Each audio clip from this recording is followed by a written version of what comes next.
Are you still looking for the direction of your life? Learn how to discover your own career path with SWOT analysis.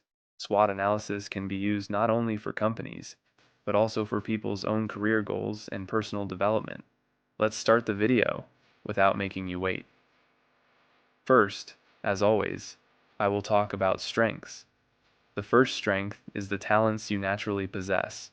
In which areas do you have an innate advantage? In which jobs do you lose track of time? For example, some people communicate easily with people. You feel comfortable in meetings or sales meetings. You can instantly understand the needs of the other person and direct them. As another example, some are very good at business. There are people who are talkative and always win the bargaining table. Maybe you are one of those people. You quickly solve numbers with mathematical intelligence. You do cost-benefit analyses in seconds. Another type of talent is learning quickly. You can quickly grasp and apply a new software language, a marketing tool, or a project management method. To discover these talents, start thinking about which tasks you have easily completed in the past and which jobs you wish you have entered the flow without any difficulty. Finding your own talent and turning it into an advantage can take you one step forward. Using this strength, you can make a difference in both job interviews and projects. The second strength is the trust you give people. You heard right. This is a very important strength. For example, in which tasks do people around you rely on you? For example, you are a good data analyst and your teammates trust you with data results. The reports and forecast models you prepare shape their business strategies. Or maybe your success in another area makes people say to you, "It's a relief to get help when you're around." The important thing is to know the reason for this trust. Is it your hard work, your regular communication, or your results-oriented approach that attracts people to you? If you know the answer to this question, congratulations. You are aware of a very strong side of you. If this trust has allowed you to take on a leadership role in projects, act as a mentor, or mediate client relations, add this experience to your CV and LinkedIn profile. This way, you will open new doors to opportunities. The third strength is the skills you acquired later. What courses and experiences did you take to gain the technical or managerial skills you need for your career? For example, you may be a great video editor. The videos you create not only impress the audience, but also reinforce your brand message. Or you are a good advertiser. You plan creative campaigns and create stories that are suitable for the target audience. You know the answer to the question of which skills can create career opportunities for you best. Every training you attend to develop these skills and every project you complete will bring you new networks and references. Therefore, regularly update all your certificates, projects, and success stories, display them in your portfolio, and share concrete examples in interviews. Now let's look at your weaknesses. One of the biggest obstacles within us is hesitation in making decisions. Let's say you receive two different job offers. One offers freelance work, but the income fluctuates. The other offers a fixed salary, but requires long hours. You are stuck for weeks. Weighing the pros and cons overwhelms you and you miss all the opportunities. At this point, a method can come into play to break the hesitation.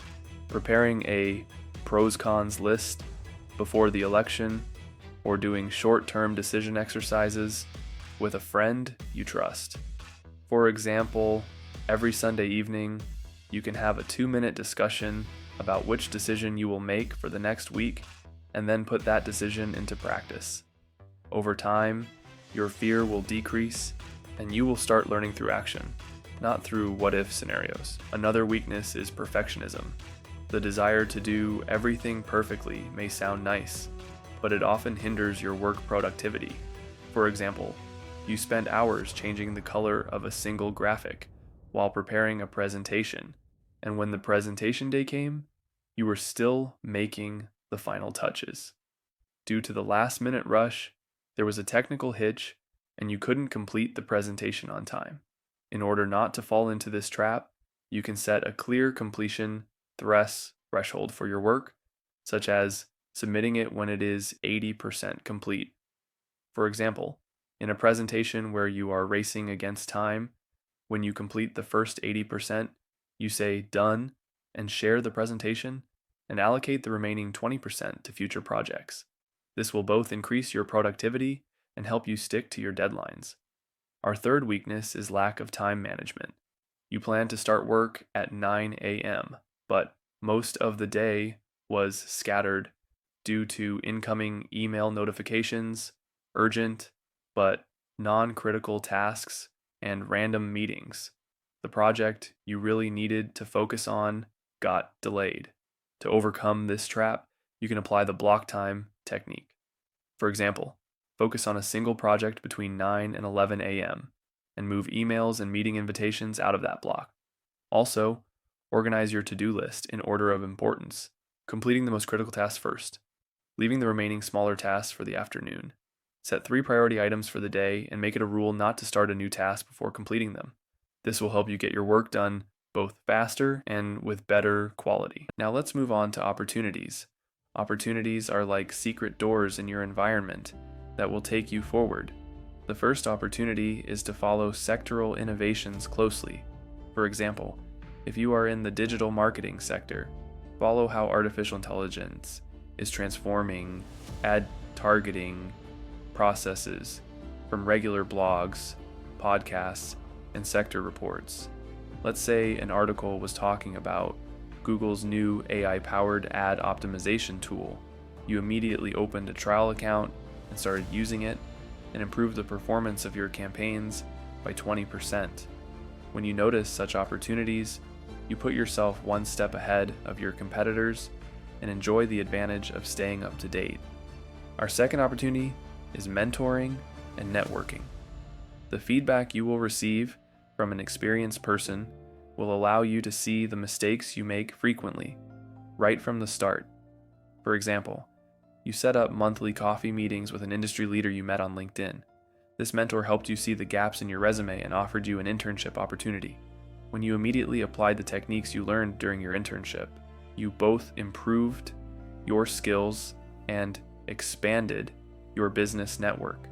See the connections in your life as an investment. Every new professional you meet can open another door for you on your career path. The third opportunity is to evaluate online and face-to-face training resources. If you feel you are lacking in graphic design, you enrolled in a Udemy course and worked regularly on the weekends. Thanks to the portfolio you prepared at the end of the course, an agency included you in freelance projects, and you stood out in new job interviews by adding concrete works to your CV. Similarly, attending workshops organized by industry associations or enrolling in university certification programs will both increase your knowledge and network.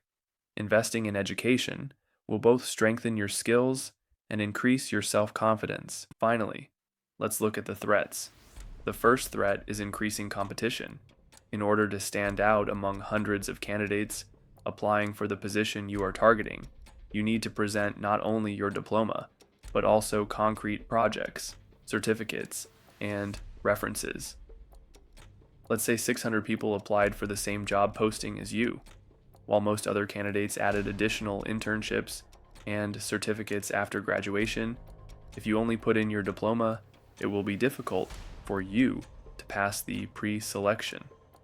To turn this threat into an advantage, do small-scale projects and constantly update your portfolio. This way, you will get ahead of your competitors and attract the attention of recruiters. The second threat is economic fluctuations. During recessions, recruitment budgets may be reduced and job postings may decrease. During this process, you should emphasize your experience working from home and your skills in using digital tools. For example, when business processes stopped, you took on jobs on freelance platforms and maintained your income and strengthened your portfolio. In this way, You both survived financially and emerged from the crisis stronger. The third threat is personal life pressures. The guidance of your elders to choose a safer profession or financial responsibilities can make it difficult for you to focus on your goals. Let's say your relatives insist that you should be an engineer, but your real passion is graphic design. If this conflict is holding you back, you can get their support by explaining your own strengths and the opportunities of your passion with concrete data through SWOT analysis. Including your family in this process both manages their expectations and provides you with a source of morale. When you internalize these 3 strengths, 3 weaknesses, 3 opportunities, and 3 threats, you can clearly discover your own career path with SWOT analysis. This is completely in your hands. You can use the tactic I gave you in the previous video for this subject. I gave you 3 examples for each aspect, a total of 12. You can find a few strengths, weaknesses, opportunities, and threats on top of these. In the end, you know yourself best. Now all you have to do is put these steps on paper, adapt each item to your own situation, and take action with concrete goals. Remember, your career path needs a compass. This compass is the SWOT analysis in your hand. Take action, one step forward every day.